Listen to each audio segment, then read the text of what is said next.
Well, welcome everybody. Good midday to all of you traveling through the snow today. Thank you.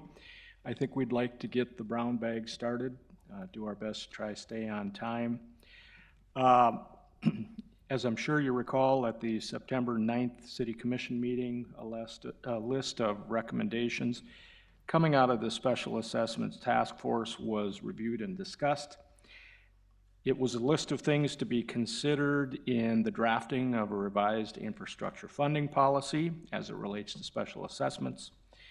The Commission took action to refer the list to staff for review and incorporation into a revised draft infrastructure funding policy. And that's what's been done and what we would like to present to you today.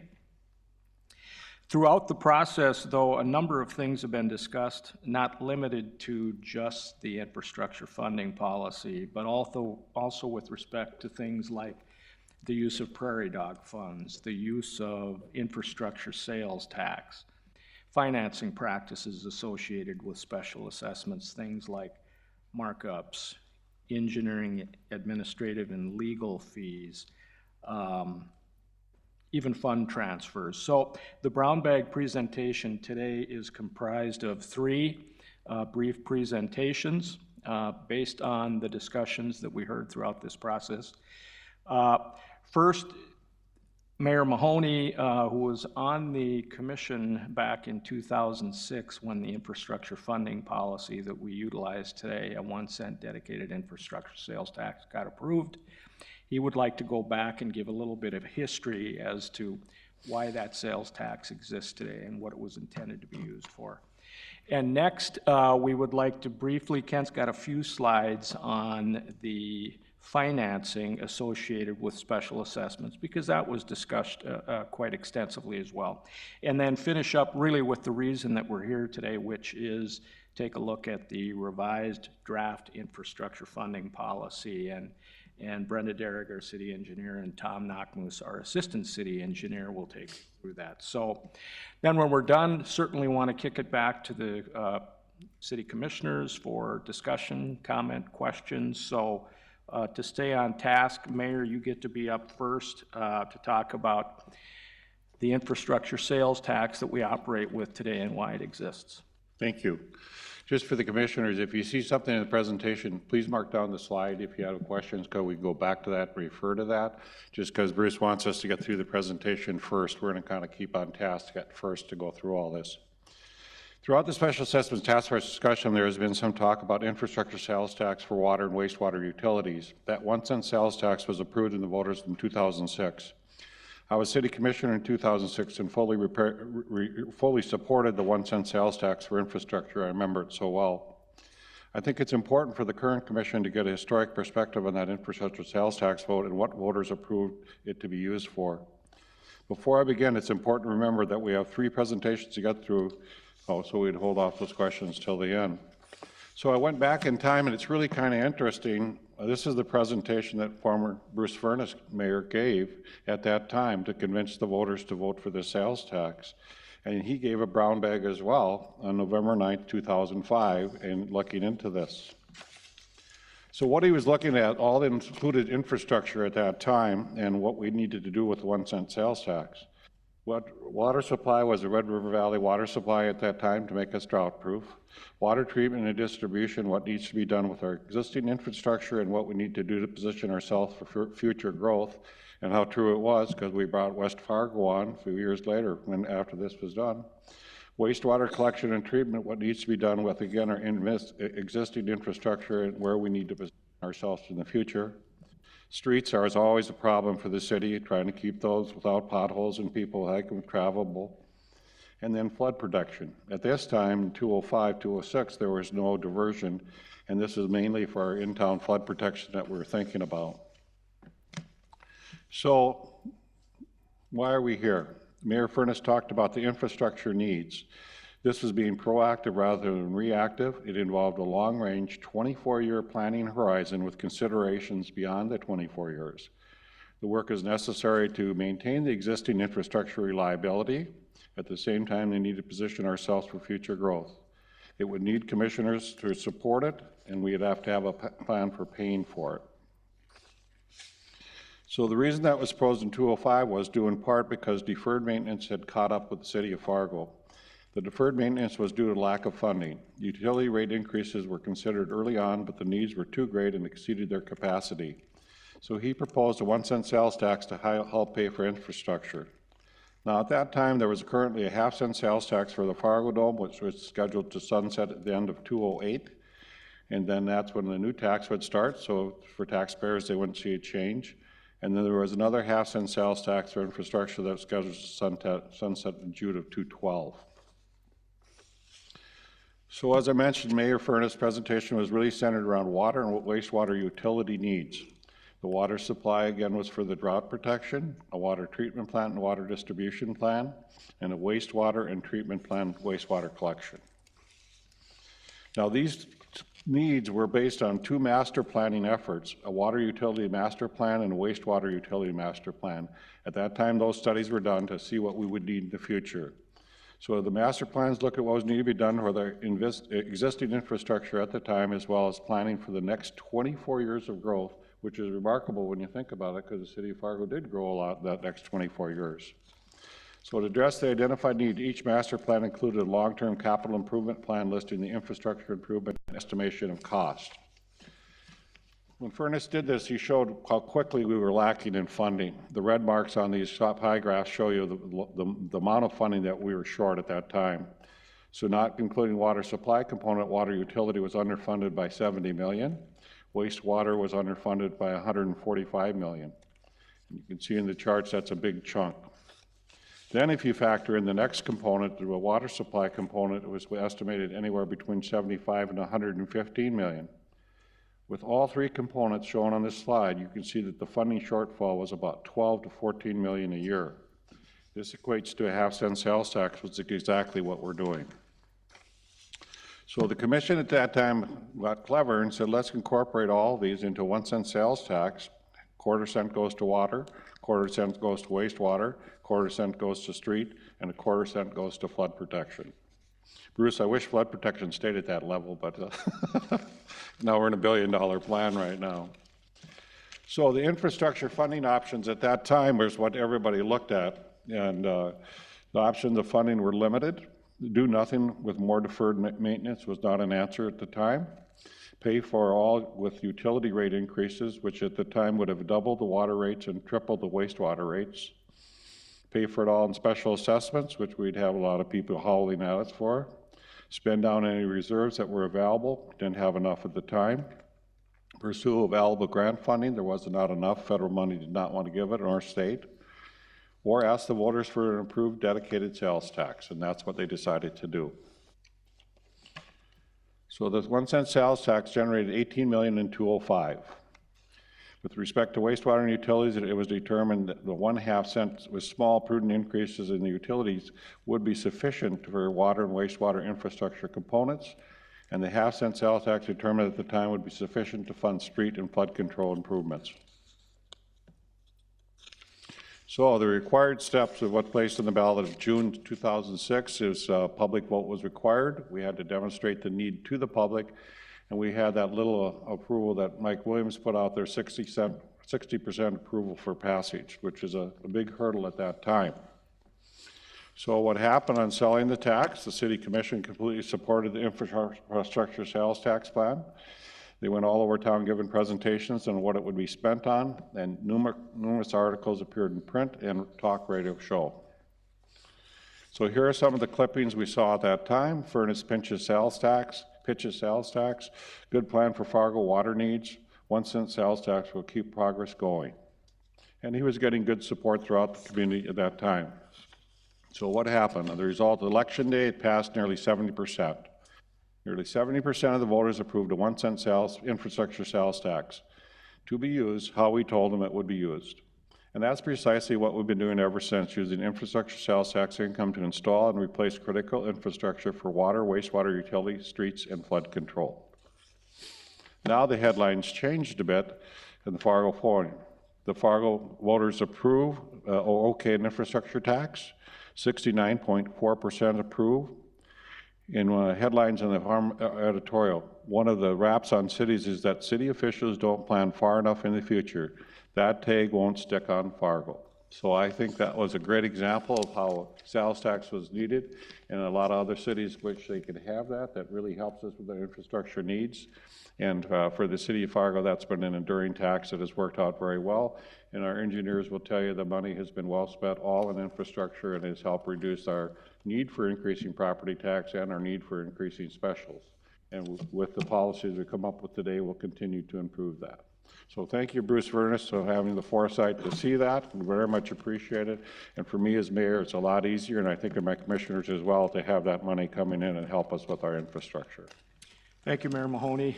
And one of the other things that got, I think, a considerable amount of discussion throughout the Special Assessments Task Force meeting was financing associated with special assessments. And so I believe, Kent, you gave a presentation to the Special Assessment Task Force, and I thought it might really be useful to come back and talk a little bit about the financing of special assessments that you deal with. So I'll turn it over to you.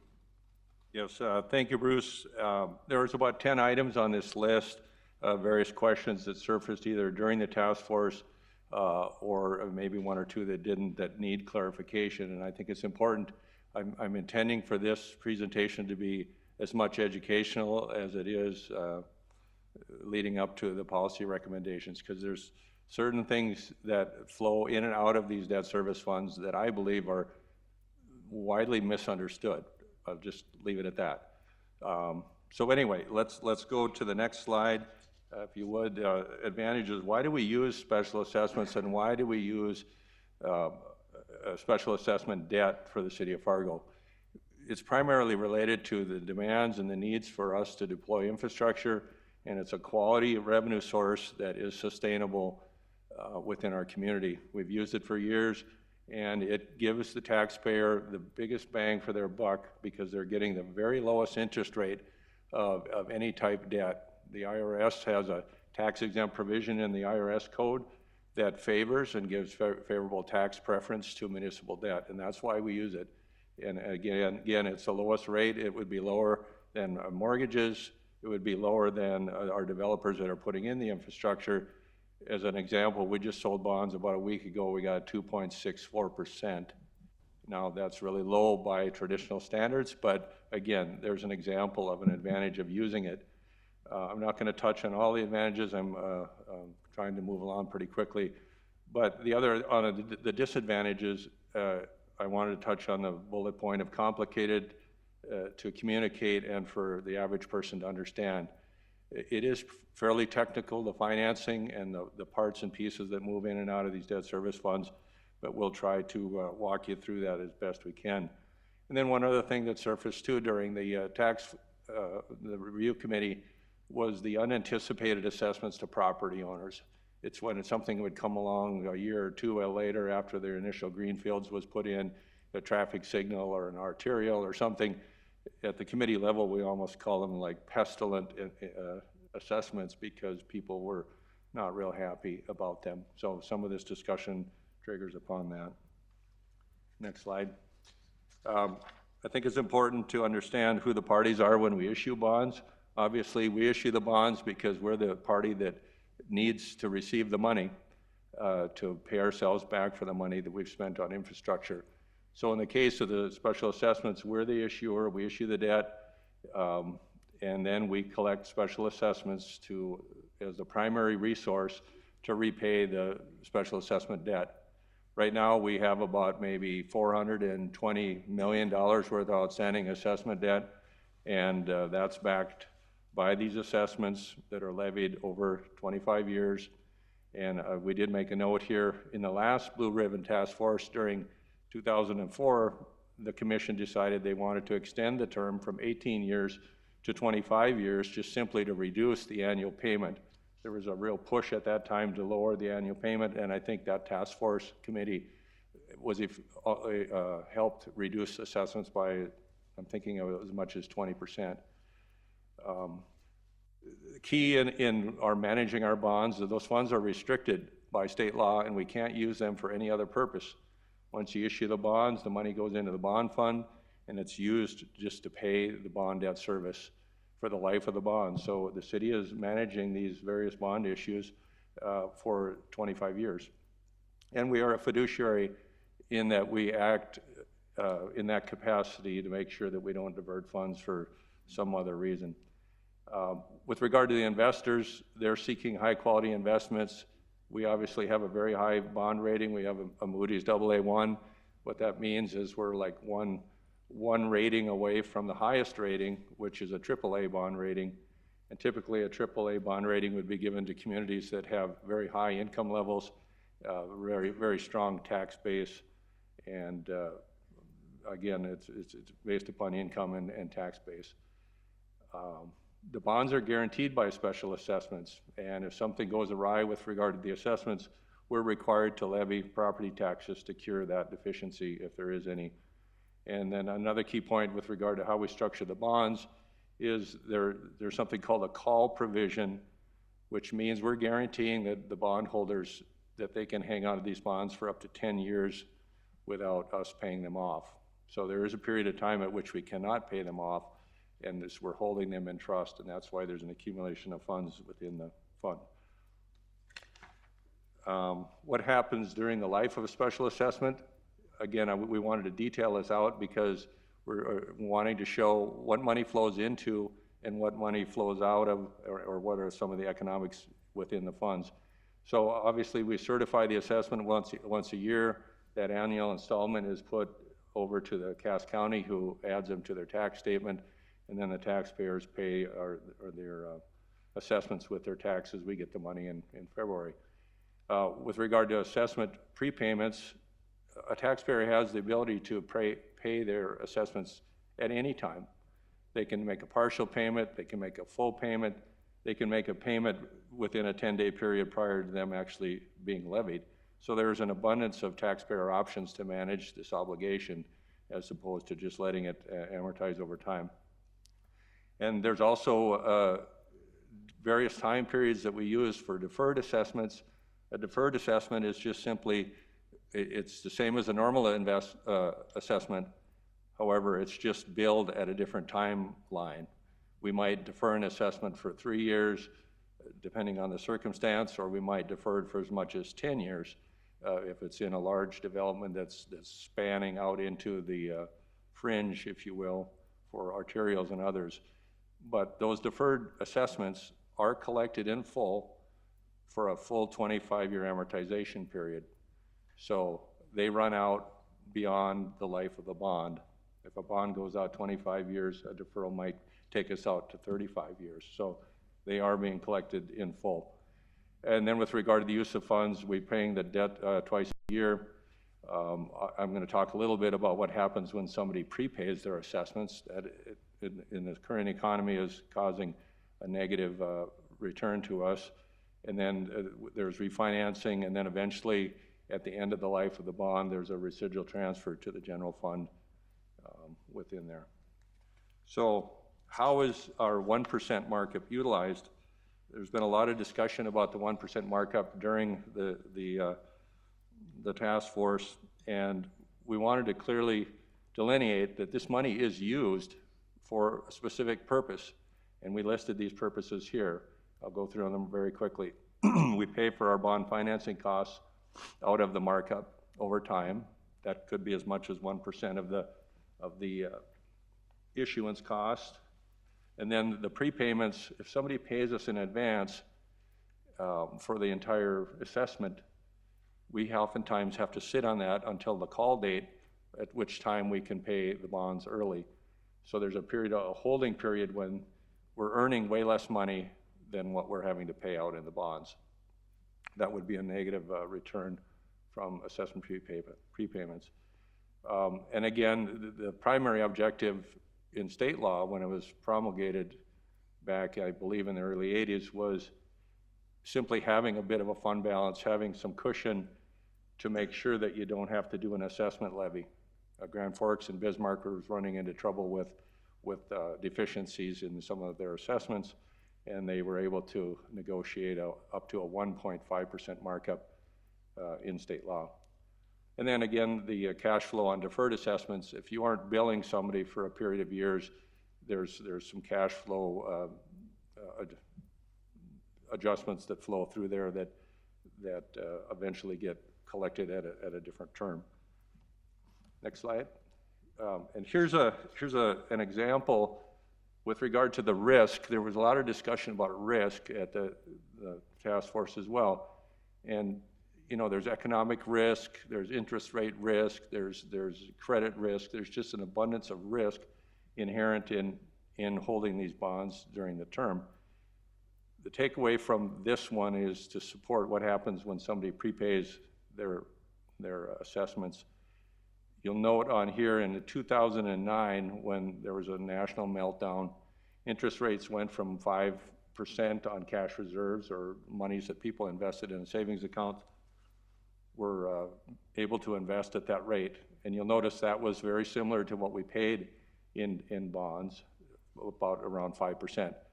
That crashed down to almost zero during the peak of the economic recovery. And so if we were sitting on $20 or $30 million of reserves, we were earning 0.5%.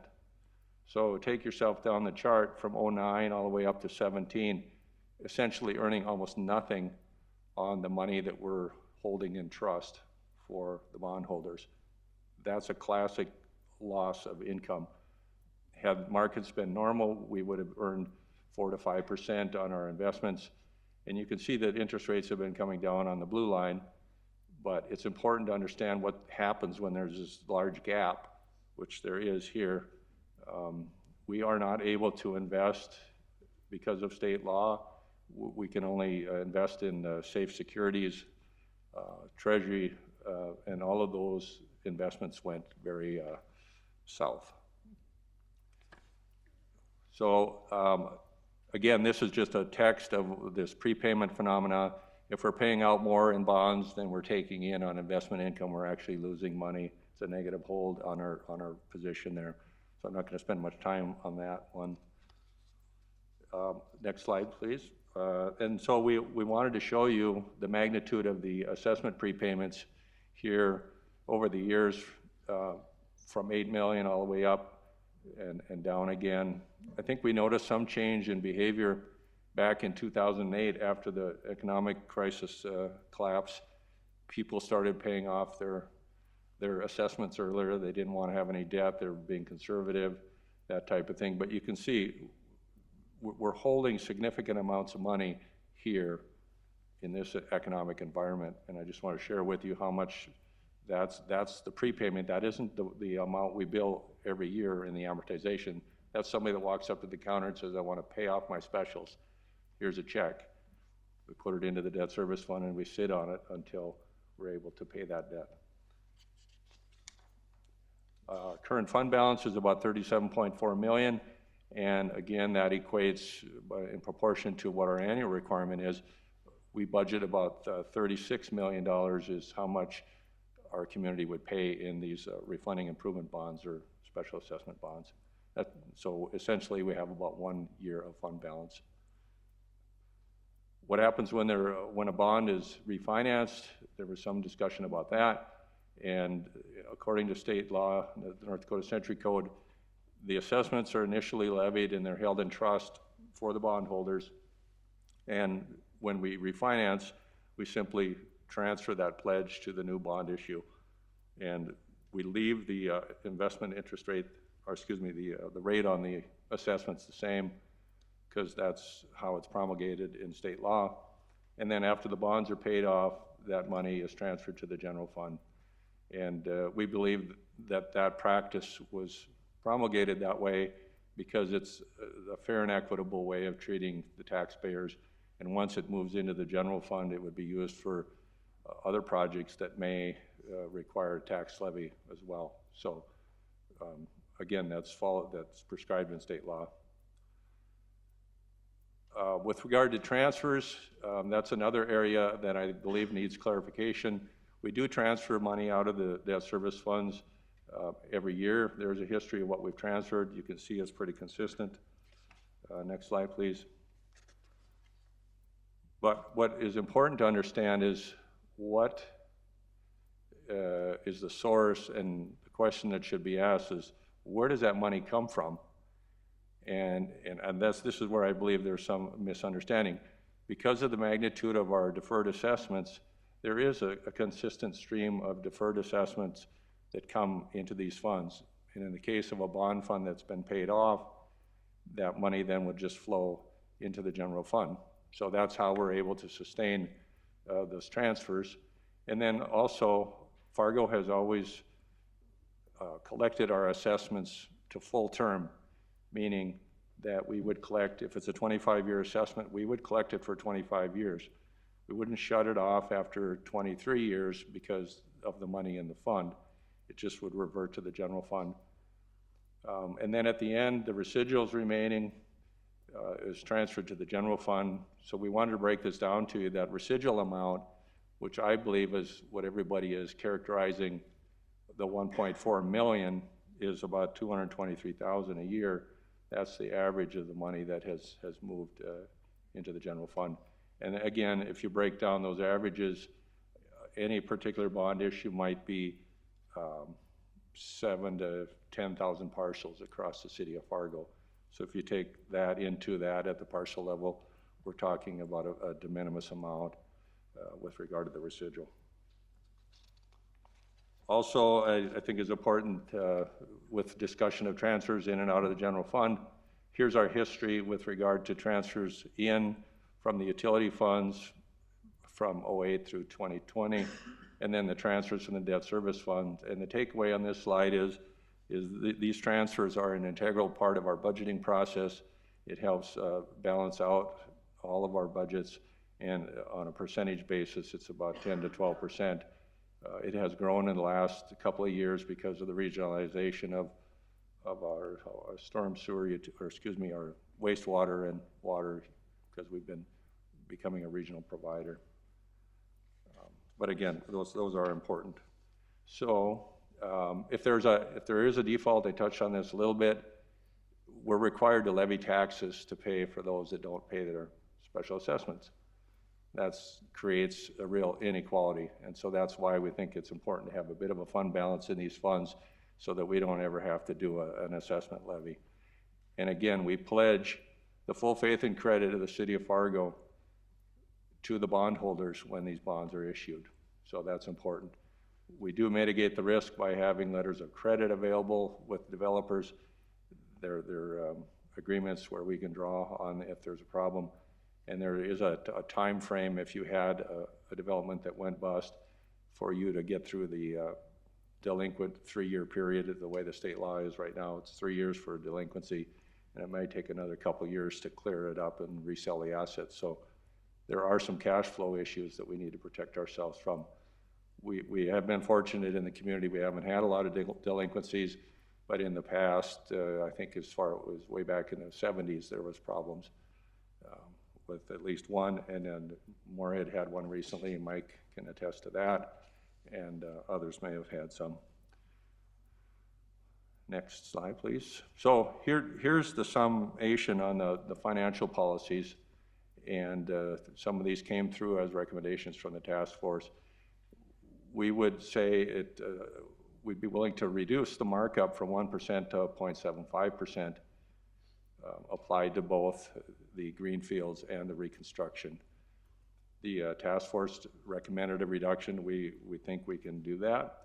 And as a point of comparison, the state law is at 1.5% right now. That's the maximum we can charge.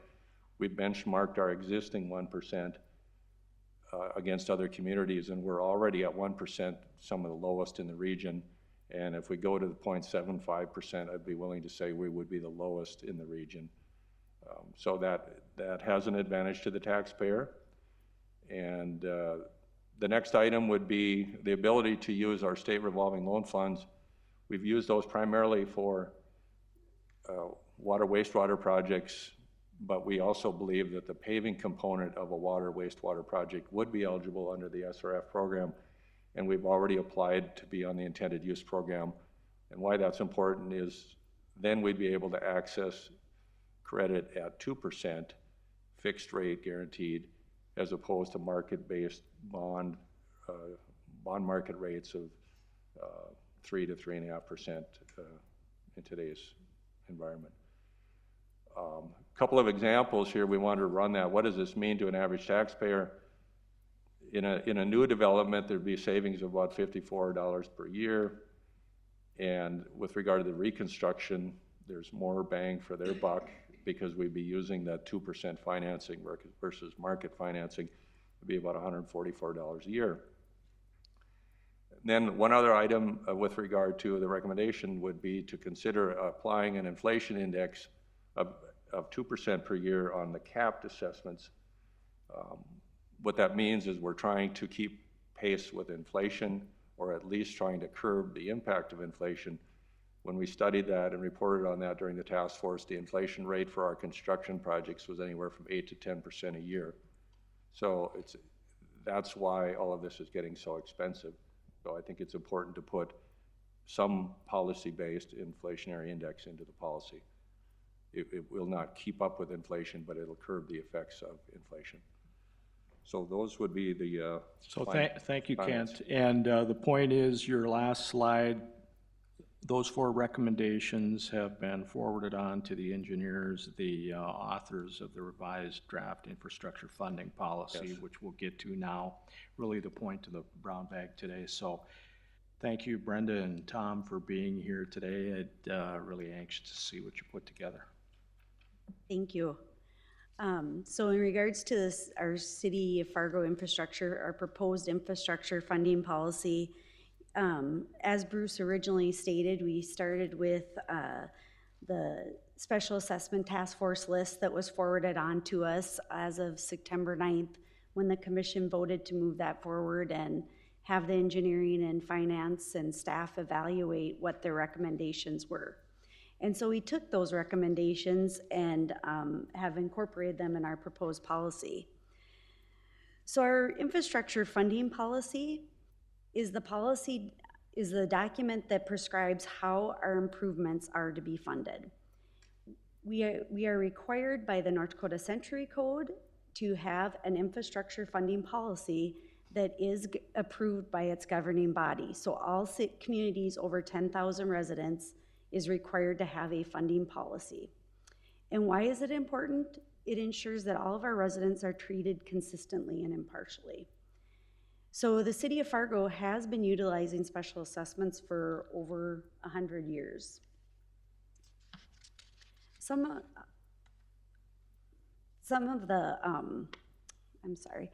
So as our citizens have visited with the commissioners and had some questions, so we looked at all of our policies. So throughout the document, what you'll see is our former policy was our policy from November of 2015, and that equated to about a 50% special assessed and the city paying 50%.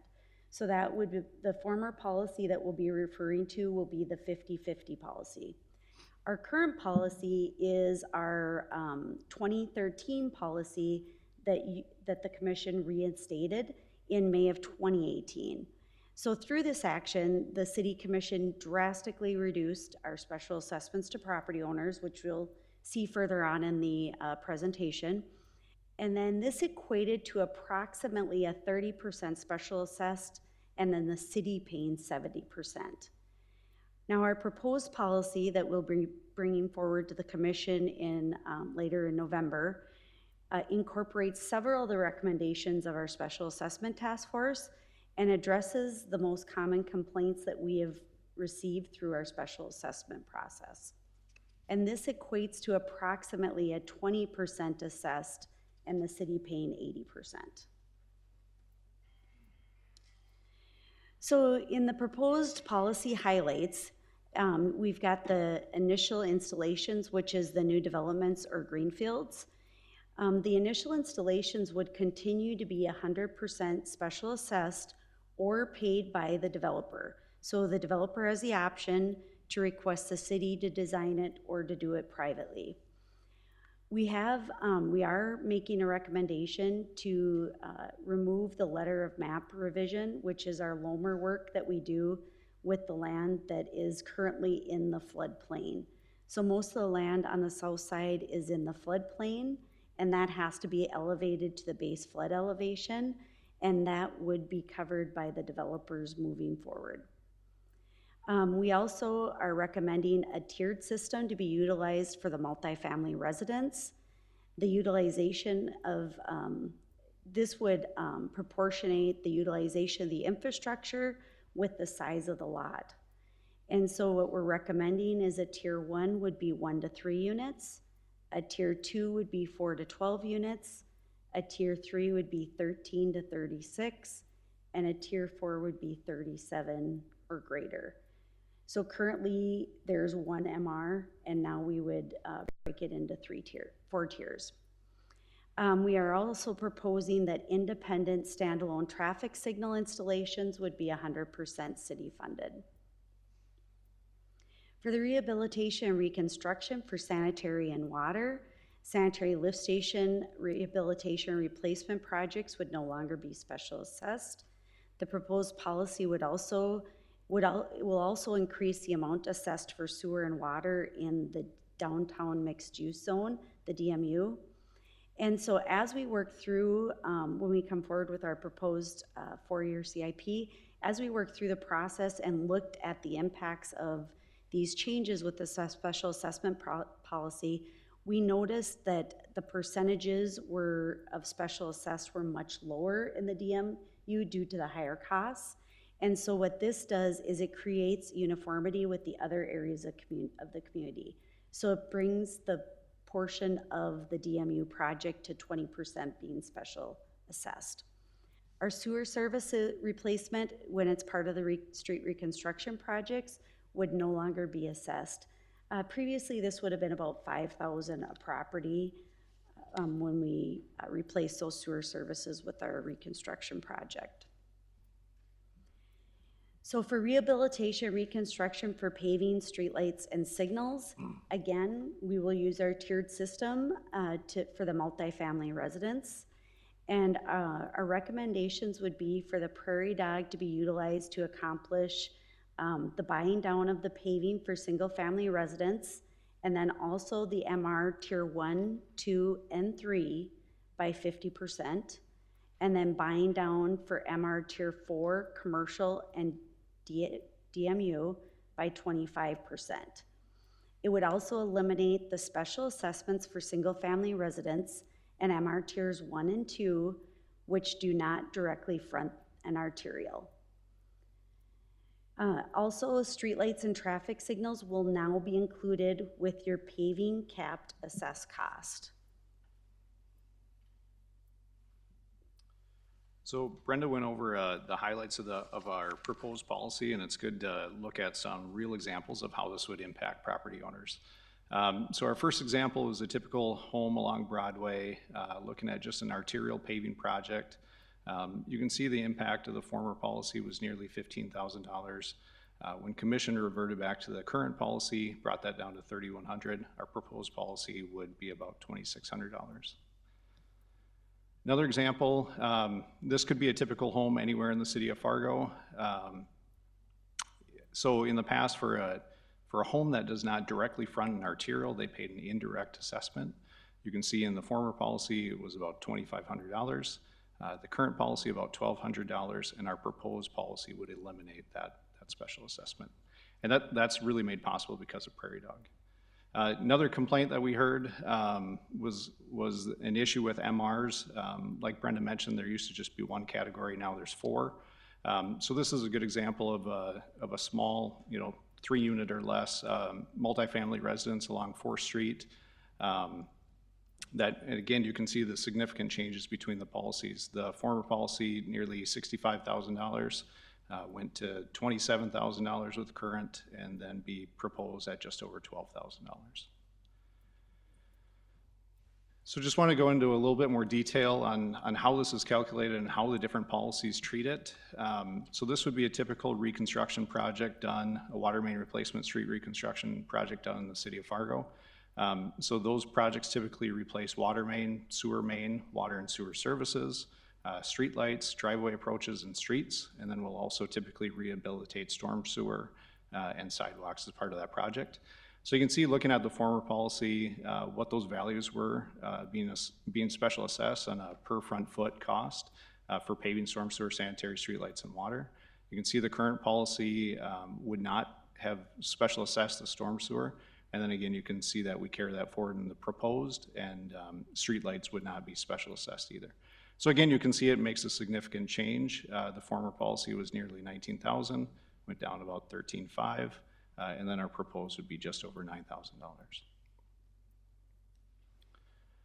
So this is just a summary of all projects in our CIP, our proposed 4-year CIP that we'll ultimately bring to City Commission.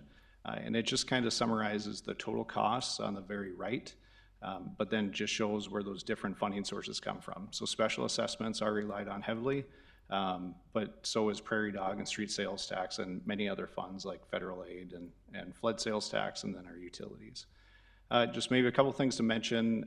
So it's our understanding through prairie dog we'd be allocated $25 million per biennium, which would be $12.5 million, and that's exactly what we are proposing to utilize in this plan. And then in 2018, our sales tax that we were allocated for streets was about $6.5 million. You can see we're slightly over that, but that can of course change a little bit with increased revenues. And then we do also have a fund balance as well if we need to go that route. So we also just want to highlight, more specifically where prairie dog is being utilized. So there's really just 4 categories of projects where we anticipate using prairie dog. They are all reconstruction projects. We do not anticipate using prairie dog in any greenfield or new development projects. So it'd be our federal aid reconstruction, arterial reconstruction, water main replacement, street reconstruction projects, and then our pavement preservation projects. So again, you can just see the summary that special assessments continue to be utilized here, but at a rate closer to 20%, the full allocation of prairie dog, and then you can see where the street sales tax goes, and then the other funds that get utilized as well. Again, you can see on that slide that the full 6.98 million isn't used in street sales tax in these categories. Those continue to be used in some of those other categories where prairie dog won't be used. So again, like we talked about, arterial reconstructions, pavement preservation, street reconstruction, water main replacement projects, and our federal aid reconstruction projects. This is where it's going. The reason why federal aid reconstruction doesn't show up until that year 2023 is that we just don't have a need for prairie dog to be utilized prior to a project that's programmed in 2023, which is Main Avenue. So we worked with finance quite a bit through this process as well, looking at what some of our current practices are for the fees that get added to our projects. So currently for engineering, 11% is added for initial installation projects, and then 6% for rehab and reconstruction projects. We are proposing a flat 10% across all those projects. Likewise for administration fees, currently it's 6%. We're proposing reducing that to 4%. And as Kent touched on earlier, our current special assessment bonding is 1% over the bond rate, and looking to lower that to 0.75%. And then legal and miscellaneous and construction carrying costs, those are actual costs that get charged to special assessments. We typically estimate legal and miscellaneous at 3%. Construction carrying costs is typically estimated at about 4%. But again, the actual cost is what gets charged to those projects, and we would propose that continues at that methodology. So again, just want to highlight the major impacts of the infrastructure funding policy. We tried to listen throughout the process of listening to our residents, listening to the task force. And so these are the major things that were changed. The special assessments of traffic signals were eliminated, along with sanitary sewer lift station replacement or rehab. That was eliminated. And then streetlights, when part of a street reconstruction project, have been eliminated. Likewise, special assessment for arterial reconstructions on single families and tier 1 and 2 MRs have been eliminated. Sewer service replacement as part of a street reconstruction project has been eliminated. And then Brenda touched on this earlier, 50% reduction to single family and small MR. And she also mentioned 25% reduction to commercial DMU properties as well. So again, it just really highlights the significant changes that we are proposing.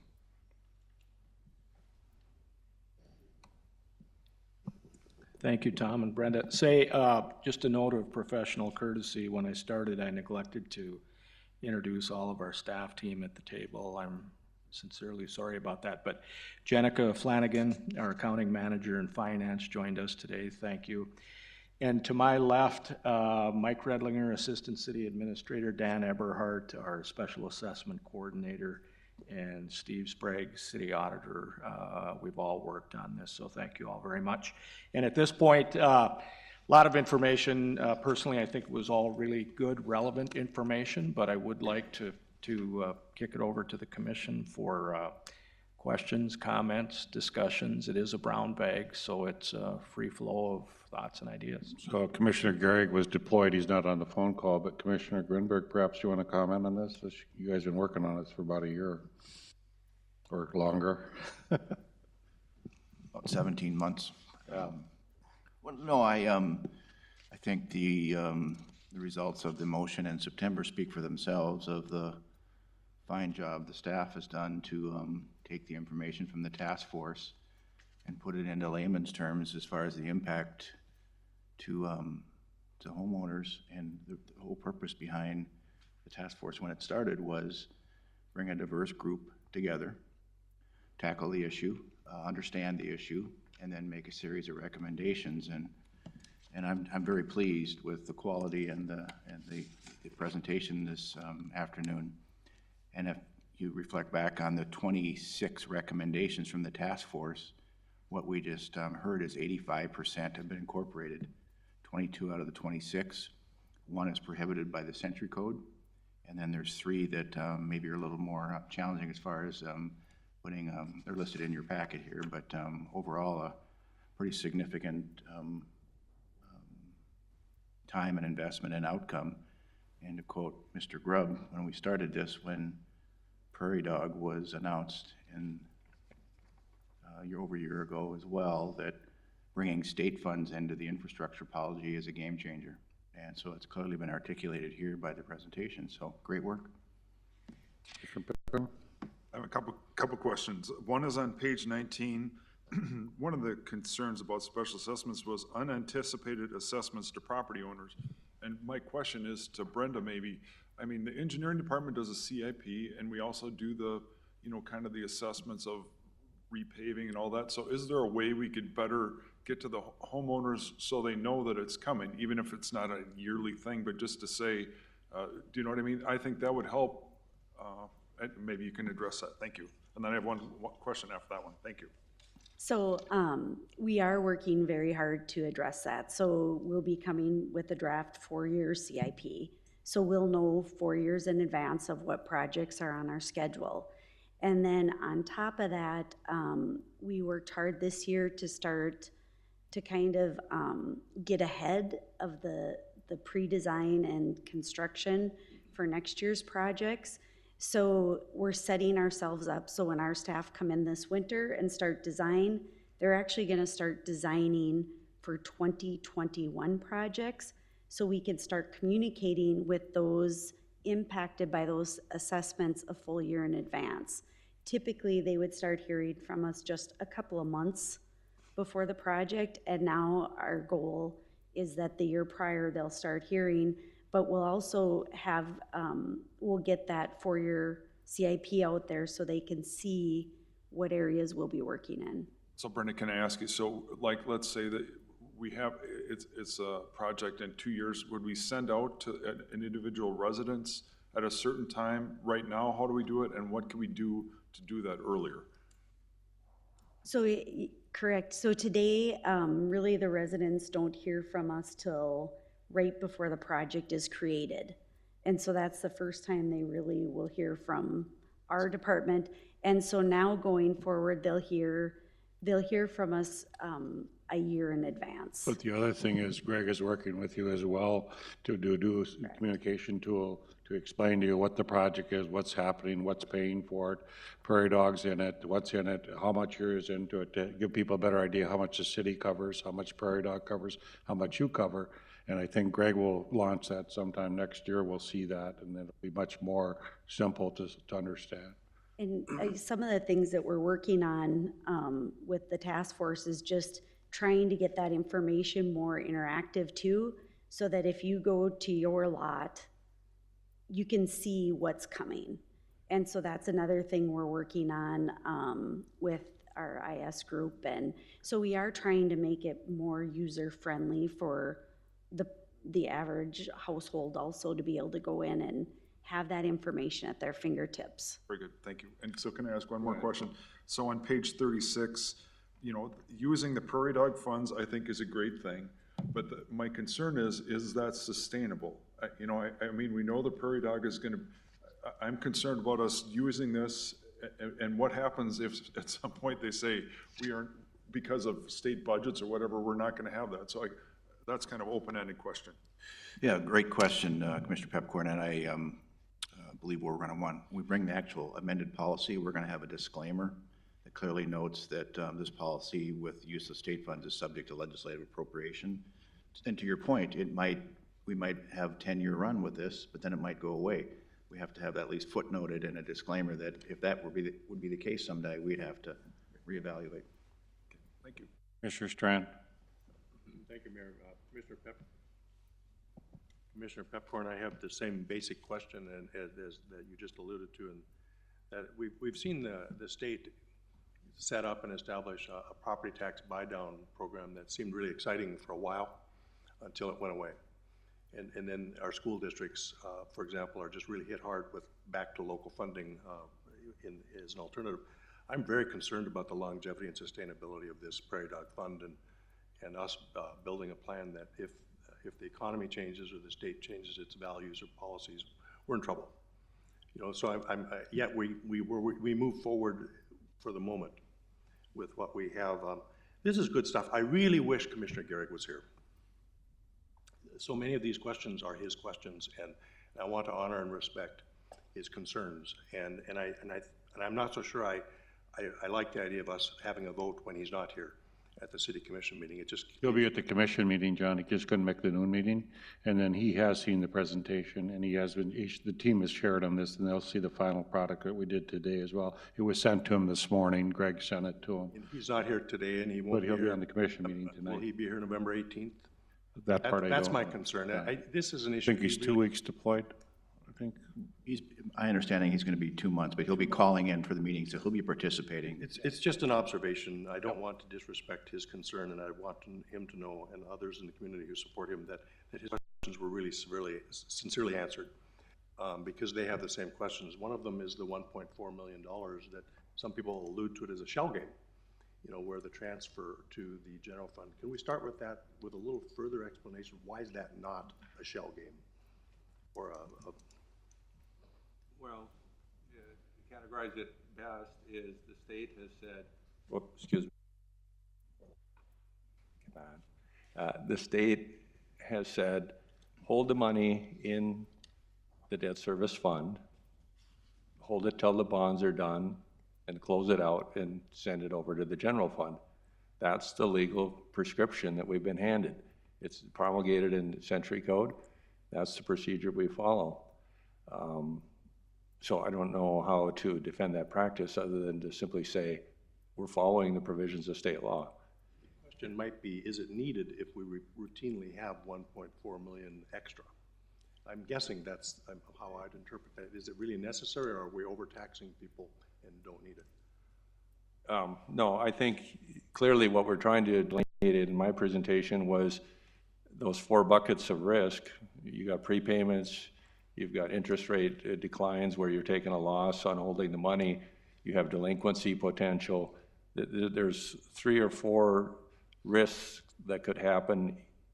Well, A could maybe never happen, B could happen intermittently, or happen all at the same time.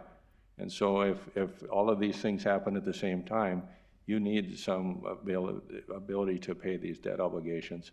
And so that's why we're trying to break it out like this, so that people can understand.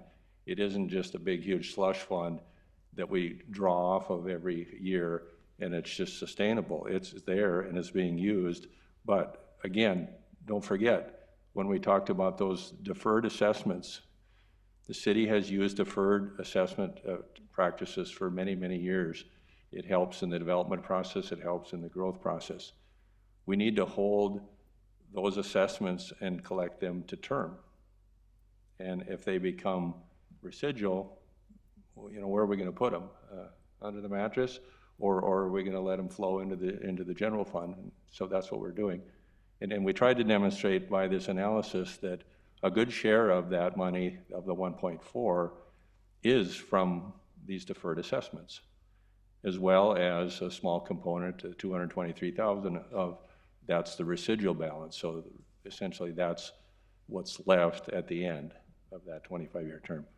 Kent, was there a discussion, or maybe Commissioner Greenberg, at your committee level of assessing the deferred assessments in the interim so they at least pay an interest fee or something?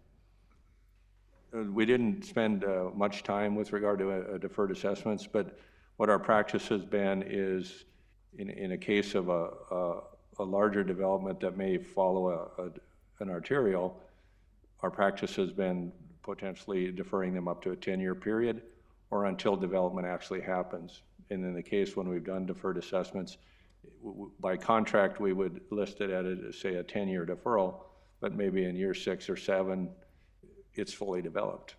Is that deferral accumulating any interest in the interim? Does interest start when it kicks in 10 or so many years later? Yeah, in some cases the deferrals bear interest and are charged interest, and in other cases they're not. There's a mix of that. The larger ones that are tied to arterials are typically no interest deferrals. That's very important information to know.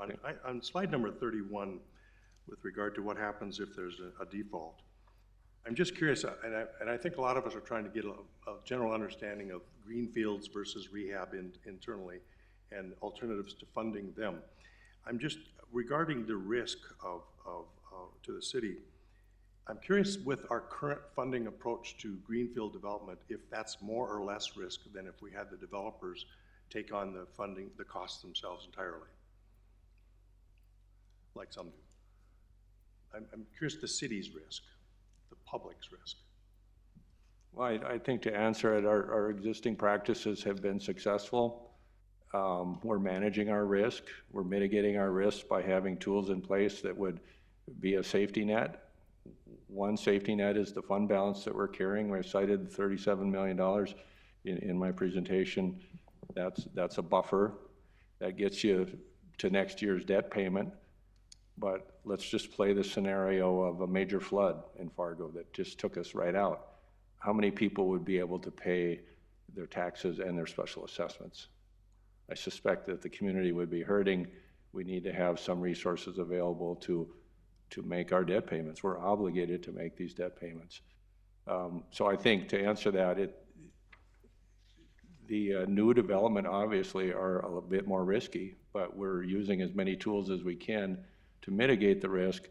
And because we haven't had any large-scale defaults, we believe that our management practices are acceptable. So there's only 2 developers that have done it without specials, and those 2 developers are high-end development, John. One is north side, one is a condo set up, and those have gone through without risk. They've sold them all. They're selling the lots. They're doing very well. But then that kind of puts a twist on, are we going to have enough affordable housing units? And if the city helps with the specials, that seems to be happening.